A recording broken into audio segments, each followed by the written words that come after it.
Good afternoon, everyone, and welcome. I'm Gray McCracken, representing Project IQ, where we serve as owners' representatives, acting as an extension of our clients to ensure projects stay on time, on budget, and align with their vision.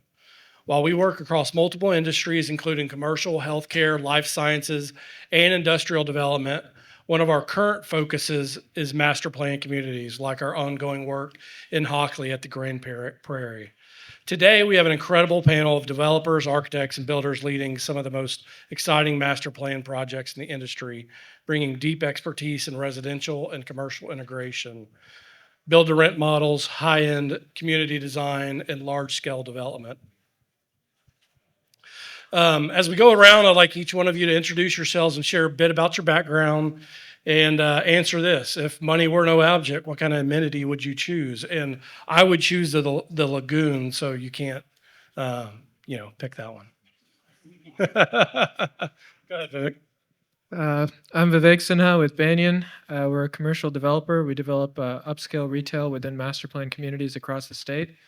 You kind of threw a curveball there. Yeah, I know. Where's Sean with HEB? Probably threw a couple of those in a community. All right. Good. Perfect. My name is David Sanders, founder and president of William David Homes. We build high-end custom homes within master plan communities. We also launched this year what we call William David Select, and that is more of a semi-custom product to offer at a more affordable price point within those communities. Man, that's tough that is a curveball. I mean, money's no object here. Money's no object. I would probably own the largest piece of land in the middle of the master plan community. All right. No neighbors around me. Perfect. Good morning. My name is Uri Mann. I'm the CEO of Lagoon Development. We're also developers. We've purchased recently a 700-acre tract and another 150-acre tract for the development of affordable homes, attainably priced homes.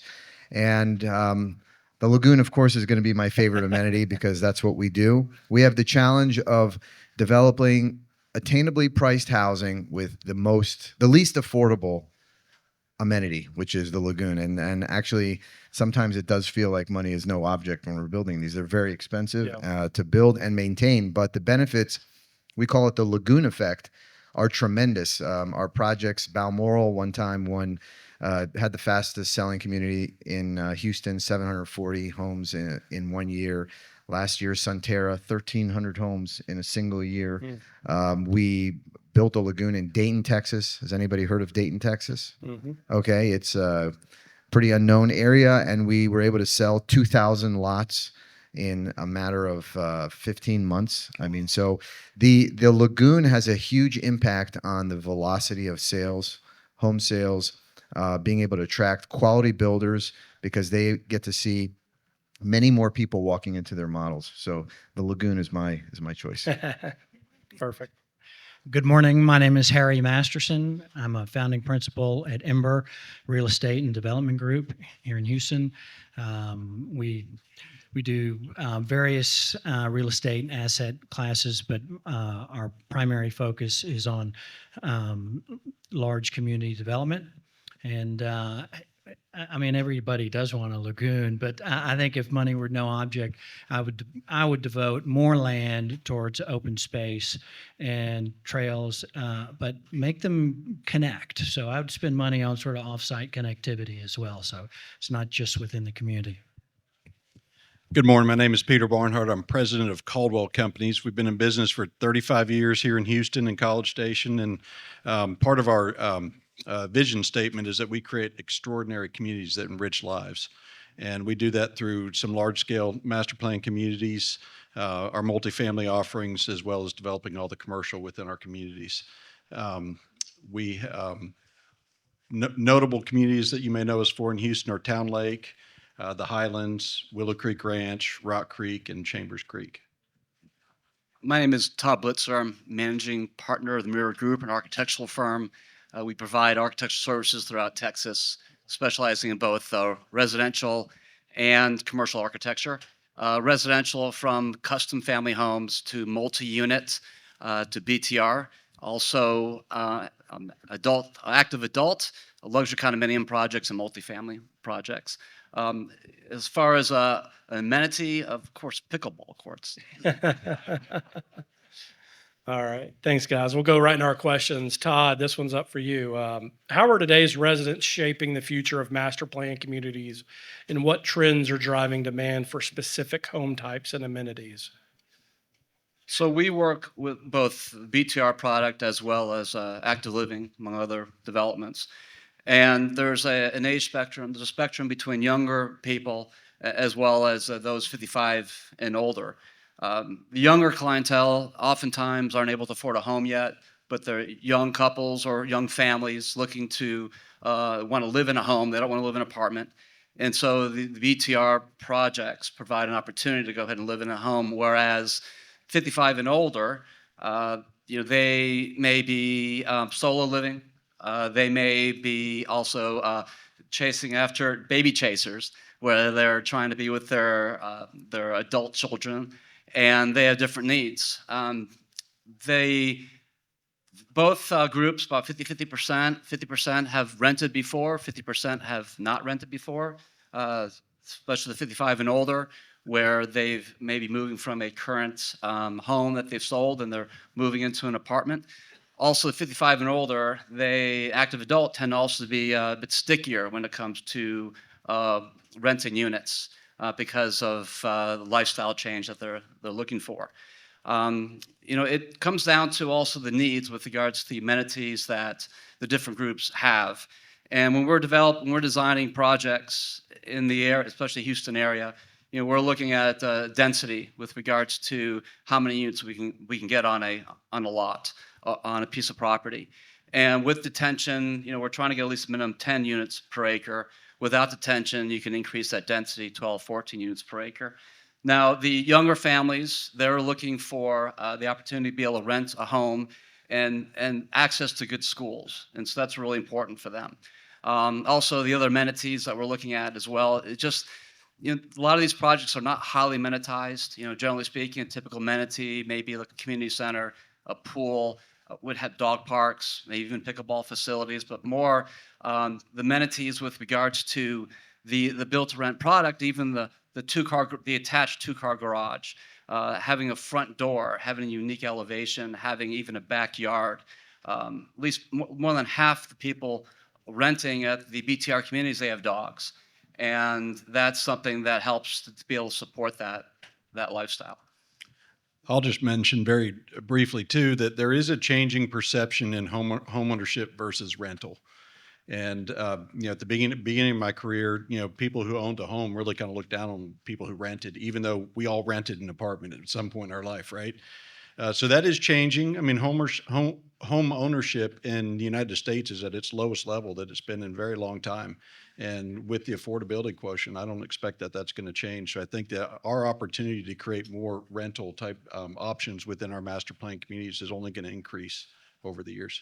Yeah, I think I agree with Peter there. We're seeing that our lowest end product is usually in the 800 range, and we're seeing people asking, do you have a product to rent in that price range? So there's people that are willing to pay $8,000 to $10,000 a month to rent a home. Maybe they have a lock and leave lifestyle, or they've spent all their money on DoorDash and all the other travel, all those things that happen, and so they're willing to. Then maybe they don't have the money for a big down payment, but they're willing to rent it. So we are seeing the luxury housing as well. Yeah, this kind of goes with the first question, but how do developers and builders evaluate the right mix of home types, price points, and rental options within a master plan community to maximize appeal and profitability? It's kind of open to anybody. Well, I think that's a tricky thing. It's like inviting people to a fancy dinner party, and you've got somebody who's a vegan and someone who's on keto, and then there's a third person just wants steak. So you have to have diversity so that you can create tremendous demand. People want to come to the community. There's something for everybody, but it can't be too complicated because otherwise people will be picking their backsplash in 2030. So we need the right mix. It's got to be carefully curated. We want to make sure that the right builders can sell homes successfully next to builders that they work well with. And the build for rent product is extremely important in creating more velocity for home sales. We see folks coming in saying, hey, I would love to live in this community, but maybe I'll rent for a year. And that creates a farm of potential leads for the potential builders, or maybe they don't qualify. But most of the build for rent that we have inside of our communities, these are people selecting to live the lifestyle. There used to be that we had millennials who would rent a home before they could afford to buy one. That's no longer the case. People are actively saying, I just want to rent. That's my lifestyle right now. Let's face it, we all want to have a pool, but nobody wants to clean it. So Yeah, oftentimes though with the master plan communities, a lot of people who own may not want to live next door to renters. There's a difference between SFR, single family rental, versus build to rent, but we're seeing opportunities where within larger master plan communities are actually a build to rent community within that community. And I mentioned about 2-car garages, typically speaking, but with greater density, to increase the density, there's also a product type they call cottages, where you may not have an attached garage. You may have a parking in the street or remote parking as well. And on the active adult projects where having 2 cars is a necessity, also they want a 1-story home, for instance. They don't want a 2-story home. They may have a 1-car garage. Maybe in a community there's golf carts, may have a 1-car garage and a golf cart. So this provides that flexibility and addresses the individual needs of who your renter is. Yeah, thanks. Todd, this one kind of goes back at you. How has the build to rent model evolved, and what are the key factors that differentiate a successful BTR community from traditional multifamily developments? So with the BTR communities, it's creating a sense of place. Its aesthetics becomes important. Someone recently referred to it as a happiness of architecture, with regards to contextualization and how the homes are designed, providing lots of light, but also providing a uniqueness in the elevation for the homes themselves. When designing a development, maybe several floor plan options, maybe a handful, 3 or 4 floor plan options, but yet every elevation may be different on the development or may vary from one elevation to the next. And that provides for a better quality space.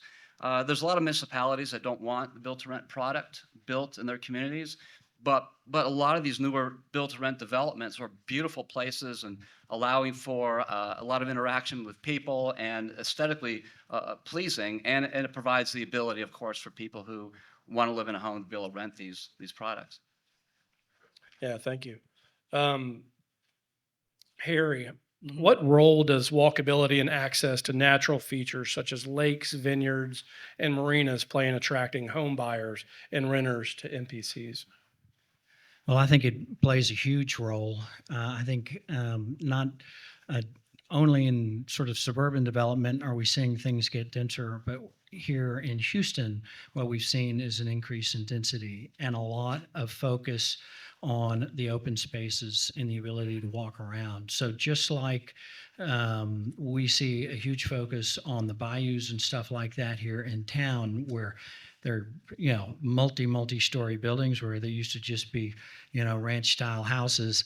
The same is happening out in the master plan communities. We're fighting the increase in costs, and really the only way to battle that, sort of in reference to what Jimmy said is in the previous panel, is to reduce your front footage, because you've got all your expenses are in your paving and pipes. So as the lots get denser and we're trying to keep the prices under control, that green space becomes more and more valuable. People, we used to play football in the front yards, and now I don't know. You could get a pickleball court in the front yard these days. But I think increasingly it's going to be an area of focus. People like to get outside, but also it serves we've got a dual purpose, at least a dual purpose here, because we do need detention, and we do have pipelines, and we need to convey water.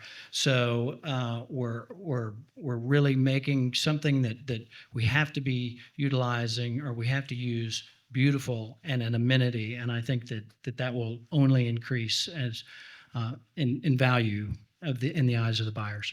Yeah, I'd like to add to that with regards to detention ponds. Typically when they're built, there are these ugly ponds that are in front. Maybe they're a dry pond, but utilizing a wet pond, incorporating that into the development. Maybe it's not just a big rectangle, but it's more linear, and the ability to have jogging paths and walking paths and to connect and even dog parks with those as well to turn that into an amenity, which is really nice. For over 30 years, NAHB ranks the most wanted amenities by the consumer within master plan communities. And for the 30 years that I've been in this business, it has been trails. And so coming up with great trail systems and difference of trail surfaces, concrete, asphalt, decomposed granite, all those sorts of different things, and trails that go somewhere, not just trails that just circle in a loop. Also see some great examples of mature mud districts in the Houston area investing heavily in improving trail systems throughout the community. Thank you. Peter, how are developers creating excitement and engagement within communities, and what strategies have been most successful in building strong neighborhood identities? So probably the biggest change that I've seen in this business since I've been in it has been the introduction of what we call a lifestyle director, and coming up with programming and amenities that engage people specifically designed to get them out of their house. I mean, their entire goal. So in Town Lake, for instance, our lifestyle team puts on over 400 events a year. I mean, that's a far cry from the neighborhood I grew up in when I was a kid and we had a pool and a lifeguard. So, I mean, it's, and it works too, and it gets people out of their houses, and it really increases how happy they are with your community, and, how much more likely they are to refer people to your community. And as a MPC developer, the faster you can get people within your community, excited and referring other people into your community, the faster you're successful. Yeah, Yeah. just to add that, I think people today they're no longer buying a house; they're buying a lifestyle. They want a place that is it creates activities and a way. What we're trying to do is make sure that people are living in these homes. They're not just neighbors; they are becoming friends. So all of these events, just like at Lago Mar, we have hundreds of events each year, but they're expensive to put on. And so what we've tried to do is create a hybrid where we invite the general public. We have concerts and shows. We have music theater. We've got comedy nights. We last year had an EDM show. Over 3,800 people showed up. So there are all kinds of different types of activities that can help bring people together. And our amenity is specifically designed to make sure that people can get to know each other, because families sitting at the beach, their kids making sandcastles on lounge chairs. There's no amenity that brings family together like going to the beach, hanging out, getting to know each other while they're enjoying their favorite food or beverage, or seeing their kids on a paddleboard. So we're really proud of that, but it's not enough, the Lagoon. We have to have lots of activities and directors that are responsible for that. And then it's how do you make sure that you can actually afford to keep all of that going? It's a huge operation, and you've got to hire professional management because now you're really in the entertainment and restaurant business, which is very, very different. Yeah, this I would say also that also applies as well with the active adult communities with regards to having an activity planner with that. The difference between active adult and independent living, active adult, there's no food that's made, as opposed to independent living where there's food preparation. But with the active adult, being able to have not only an event planner, able to have even a business center, able to have a sense of community and a place to congregate and be together in outdoor spaces. And pickleball comes into play as well with that also, with regards to allowing for that interaction to take place with exercise and so on and so forth. I think as a builder too, one of our biggest strategies is that we look for communities like these guys have that we can partner with that have an identity. So each market we're in, I mean, you can go to Chambers Creek, you can go to Town Lake, and whether it's a $400,000 house or a $2 million house, they're all looking for that identity. They all want to be part of that lake or that lagoon and that activity. So it makes sales easier for us as a builder as well. One other thing I want to add on that with regards to the aesthetic aspect of these communities, it's designing projects and homes that cohesively work together. We did a project recently. It was a multi-unit project, and the original intention was to have every home pretty much be designed almost the same. It was something that was out of Bath, England, where these facades were continuous. But as we developed this product, the demand was that there needed to be an individuality between each individual home. So, the homes were designed in such a way that there was cohesiveness within it, but the style of the whole development was pulled together and consistent with one another, yet each one being individual identity. Harry, how do developers determine which amenities such as lagoons, resort-style pools, and high-end clubhouses will resonate most with residents, and what factors contribute to their long-term success in shaping the identity and value of a MPC? I talked a little bit about that. That was for Harry. That's Go right. ahead. I thought he said Uri. I apologize. Yeah. All right, threw me for a loop there. Look, the master plan community, each one has its own personality, and the amenities are a really, really big part of that. And unfortunately, cost is a big driving factor. So I'd say I don't think I've ever gotten down a project where my partner said, "You haven't spent enough money on the amenities yet." It's usually, we're going to have to get rid of that and get rid of that, and we can afford that. And it's important, and a lot of it is what you would like to see if you live there, and what is appropriate for the price points that you expect to have in your community. And of course, you want to attract the right prospects in there, and then let the home builders close the deal on their individual homes.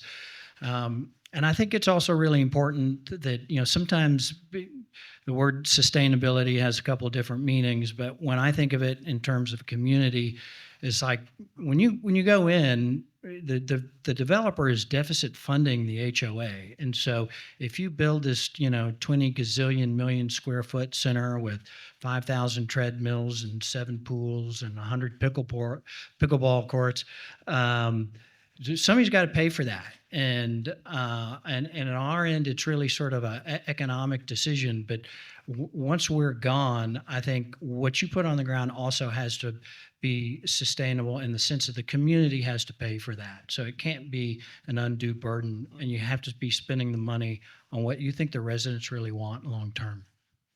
Yeah, understood. It has to start with a big vision too. It's fun to dream big. For any of us who've developed large communities over the years, and I'll give Jimmy Jenkins will appreciate this. Was fortunate to have lunch with George Mitchell and Richard Brown, the guy who came up with the original land plan for the Woodlands years and years ago, and he gave me a comment I've never forgotten. He said, "Peter, never put a lid on your creativity. You'll be compromised by reality soon enough." That's perfect. David, what amenities are most important for luxury buyers, and how do their preferences differ from those of a typical master plan community resident? I think with luxury buyers, first and foremost, like we talked about, the identity of the community is important. So they want to share in a lot of the restaurants that are there, the schools, the things like that. But then within their own community, they're looking for, on their luxury side, they're looking for maybe it's gated, maybe it's a larger lot. Individual pools are probably not going to share the pool with the community. But it'll depend. In our 55 and up communities, we do offer, instead of just a 1-story plan, we have a 2-story plan, but we have an elevator shaft in it, and it's just elevator ready. So if they want to add an elevator, we can do that. And then, for let's say Town Lake, you've got boat docks. We did one in Cane Island where there were street pantries. So this was a conditioned space where you could get your dry clean delivered. You had a refrigerator in it. You could get your groceries delivered. You could get it was like your own Amazon locker. So just little individual things that set them apart to kind of make them feel exclusive is what we're finding in that luxury market. Yeah, I want to add something as far as luxury to an extent. A lot of times what's overlooked is the size of the garage. And designing a garage is something that's probably, you can get an F-150 in the garage, where the garage is 24 feet wide. You're having shelving in the garage. You have even trash containers in the garage, so people are parking their car in the home as opposed to parking their car in the driveway. That's right. Yeah. This one kind of goes with this other question we just had. As demand for semi-custom and fully custom homes grows within master plan communities, how are builders balancing the need for personalization with efficiency and cost effectiveness? I'll say we spend a lot of times with guys like Todd they're designing the homes, and we'll say, what are to your question you asked before, if money was no object, what are the things that we want? And so when we're trying to scale down and deliver a product that's more affordable luxury, we look at what are our custom clients designing when they design from scratch, and when they have that ability, what are the things that are important to them? And so we'll try to add that into our semi-custom plans and offer those features, and that really seems to sell versus your typical production plan. Makes sense. You're next.